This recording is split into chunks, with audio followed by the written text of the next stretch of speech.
45-yard line. Now Mayfield. Completion was given up, but that's why you play zone defense, so that you can have people around the ball when it's caught, and you don't give up much run after the catch. 14 yards, and it's a Cleveland first down. Partner, it's a lot of fun watching the NFL now, isn't it? Because when the big fella runs routes, it used to be when we were kids, he'd run about 3 different routes, and that was it. Now he can run anything and catch the balls we just saw there. Well, they're unable to convert that into much, but it's never a bad idea to try to get the ball into a tight end of his caliber's hands and see what kind of disruption he can cause. And he's got this one complete to Callaway. And he works it past the 30, almost to the 25. Now the Browns will use the first of their 3 timeouts, as they'll stop it with just over 40 seconds to go in the first half. This offense finding its legs now. Here's another 1st and 10. And again, it's Mayfield. That's out to Chubb, complete.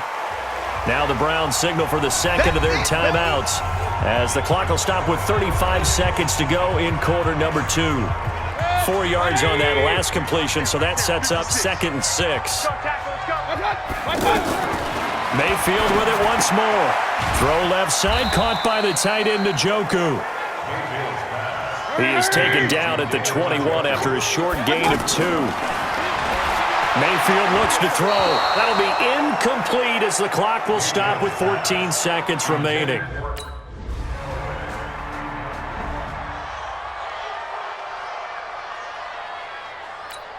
Here's the Browns now. They get set for their first possession of the 3rd quarter. And with the way this offense has played thus far, to be frank, they got to feel pretty grateful to be in the ball game. I would agree with you totally, because they've done all of nothing offensively in this game, yet they still find themselves in a position on this drive where a touchdown can give them the lead. They need to take advantage of it. Yeah, they're still looking for that first touchdown here in the 3rd quarter. All they have so far, the field goal. And forget about finding a lane. He barely had time to look up before he was planted in the backfield. Now, they struggled to get him rolling on the ground in the first half, and that's sort of continuing here in the 3rd quarter. Yeah, but I don't think it's time to abandon the running game. I would say keep feeding the horse, and I believe he'll eventually reward them, especially as we get deeper in the game. And he's going to be intercepted a 3rd time. Picked off by Darnell Savage. And his guys are going to take over at the 31-yard line.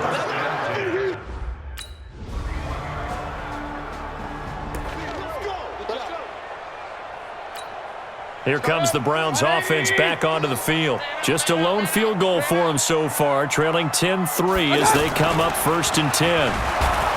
They go back to the air here after the INT on the last drive. A rough couple of weeks for the man under center. 5 sacks last week, 4 now this week. Do you try to design some quicker developing plays if you're an offensive coordinator? I think you do that. I think you also change his launch point at times. In other words, move your pocket to the right, to the left, roll him out, bootleg him, do some different things so they can't just rely on the fact that he's going to take 3 to 5 steps back in the pocket and line up and throw the football. Yeah, current formula is not working right now. Mayfield to throw it. Oh, he almost intercepted it. They're just forcing it into too many tough spots. That was almost a 4th pick of the game. And now 4th down.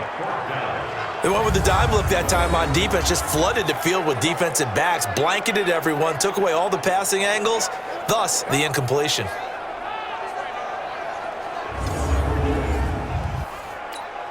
The Browns send out their punter now as the drive goes backwards, so he's on to punt it away. Averaging 50 yards a boot so far as this one's away. And it's fielded at the 34. It's a 46-yard punt, 2 on the return. And out will come the offense as they take.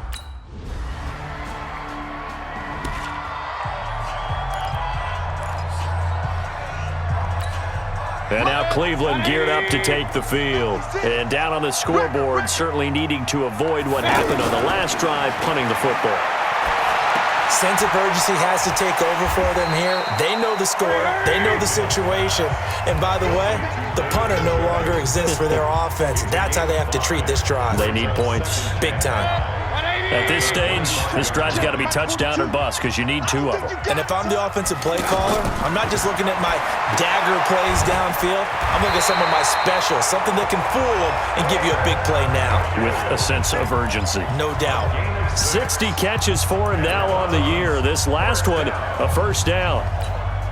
Fourth quarter, every drive so critical, and you figure may only get one more shot after this, so a touchdown's imperative on this drive. It is, but you also have to think to yourself in play calling, don't hold anything back. Don't save it for the second touchdown. You got the first one for the second one to even matter. They really love to get him into one-on-one opportunities, and this is one way. Work him out of the slot and create a mismatch. Who's going to cover him? Corner, safety, linebacker? He's got a way to beat all of those positions. Now this one complete downfield on the left side. And he gets this one to midfield before he's brought down. Give him 14 on that one and a first down. You cannot write these guys off just yet, not with a quarterback like that under center. You mean it actually crossed your mind with him running the team that you could actually maybe write this game off? Not yet. Not a chance. Not with him. We've seen it too many times. Another nice gain, 13 yards that time, and another first down. That's just his second catch of the game. They wanted to keep him silent. They have kept him silent. Defensive football 101. Don't let the best player on offense beat you. Take him out of the game. They've done a great job of doing that. And now a throw on first down there, but it's incomplete. The Pro Bowler Odell Beckham, the intended receiver. And now it's second down.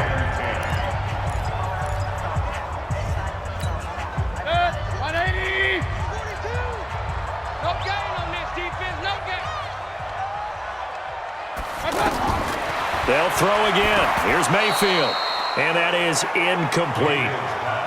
Well, to say that this has not been his game is probably a big understatement. I mean, he is all over the place. Mechanics are off, not accurate, except if you're playing on defense because they picked off a good number of passes. Yeah, all the INTs, but they're throwing it off his back foot. Pressure coming, just chucking it downfield. He can't do that right now. No, you can't do that at all. And I think one of the hardest things for a guy having a day like this one is to find a way to just kind of get out of it, kind of get yourself back to neutral. Because what you try and do is make even more spectacular plays to make up for it, and it usually leads to more bad ones.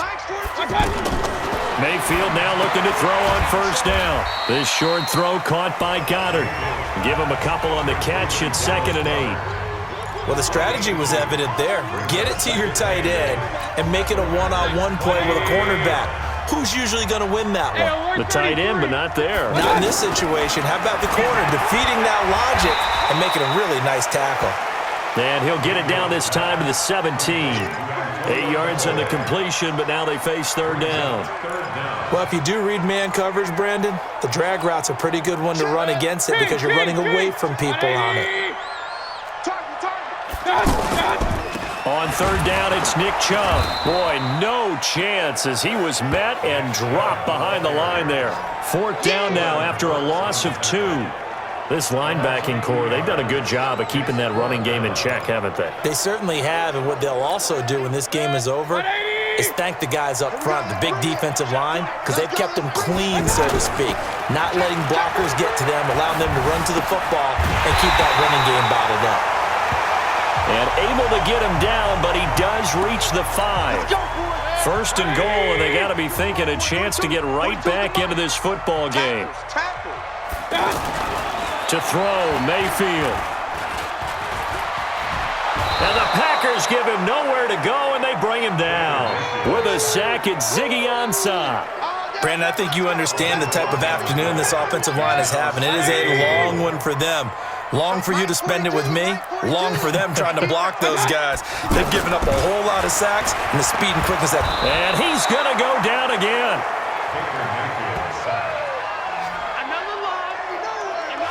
This has been a tough one for this offensive line. It appears almost like they've been on roller skates this entire game, the way they've been pushed around. 6 sacks given up in this one. They need to reverse the trend. The last 2 plays have gone backwards. Now it's 3rd and goal. This is caught. And he'll be brought down right on the edge of the goal line at about the 1-yard line. A terrific...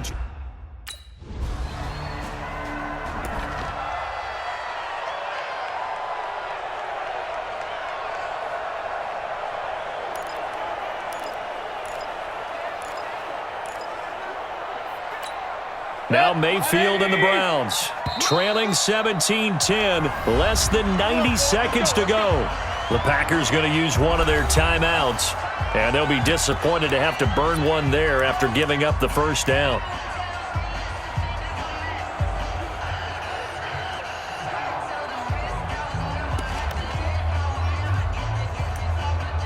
Mike, 180. Check, Mike 42. Strip the ball. Strip that. Back to throw. And he can't get a throw off. He's taken down.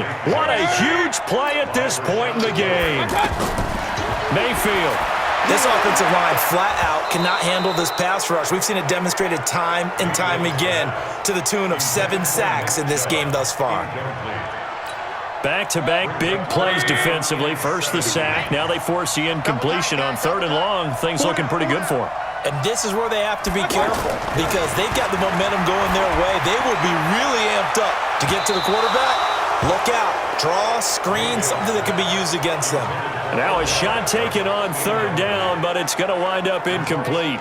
So another big shot dodged there defensively. Now they're just one more incompletion away from salting away this victory. And I know this feeling. They're almost giddy, but they have to stay focused and locked in. They can make one big mistake and throw it all away.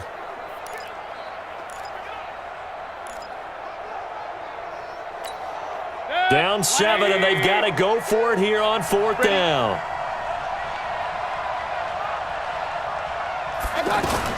Mayfield to throw for it on 4th. And, a crusher there as it's intercepted. Picked off at the 30, and they will score. It's a Packer touchdown. Now remember, this is the #1 defense in the National Football League. There's a good example of why. Shows that they set an aggressive tone, not just stopping the run, not just getting after the quarterback, but the ball's in the air. They treat it like they're the receivers, and they went after that one and took it all the way.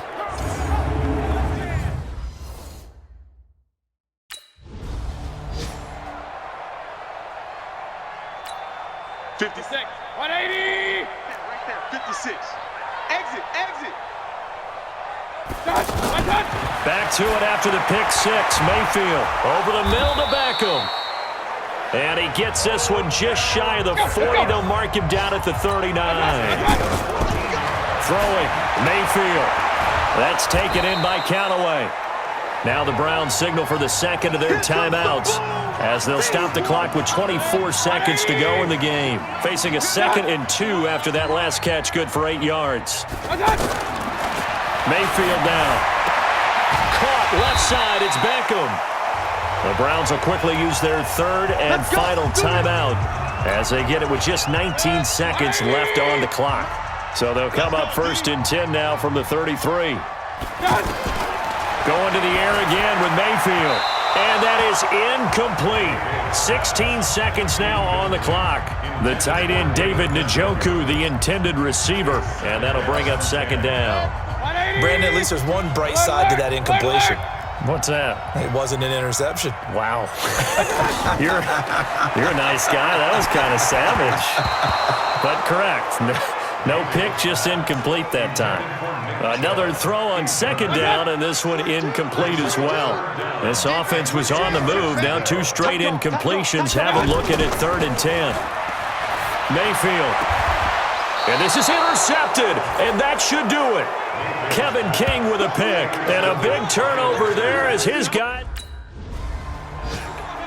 So it's all over. A Green Bay victory, and this one boiled down in the end, Charles, to simply too much Aaron Rodgers. We've seen this many times before, haven't we? And I'm sure we'll see it again in the future. Extreme confidence in his abilities, extreme confidence in his teammates, never thinks a game is out of reach because his right arm can equalize anything a defense can put out there. So for Green Bay, they get win number 10 on the year as they move to 10-1. And they will head back home next week. Meanwhile, for the Browns, it's a loss that sets them back in their playoff push as they fall to 6-5. And they'll get a chance to redeem themselves at home next week. And for Charles Davis and our entire crew, I'm Brandon Gaudin. You've been watching the NFL.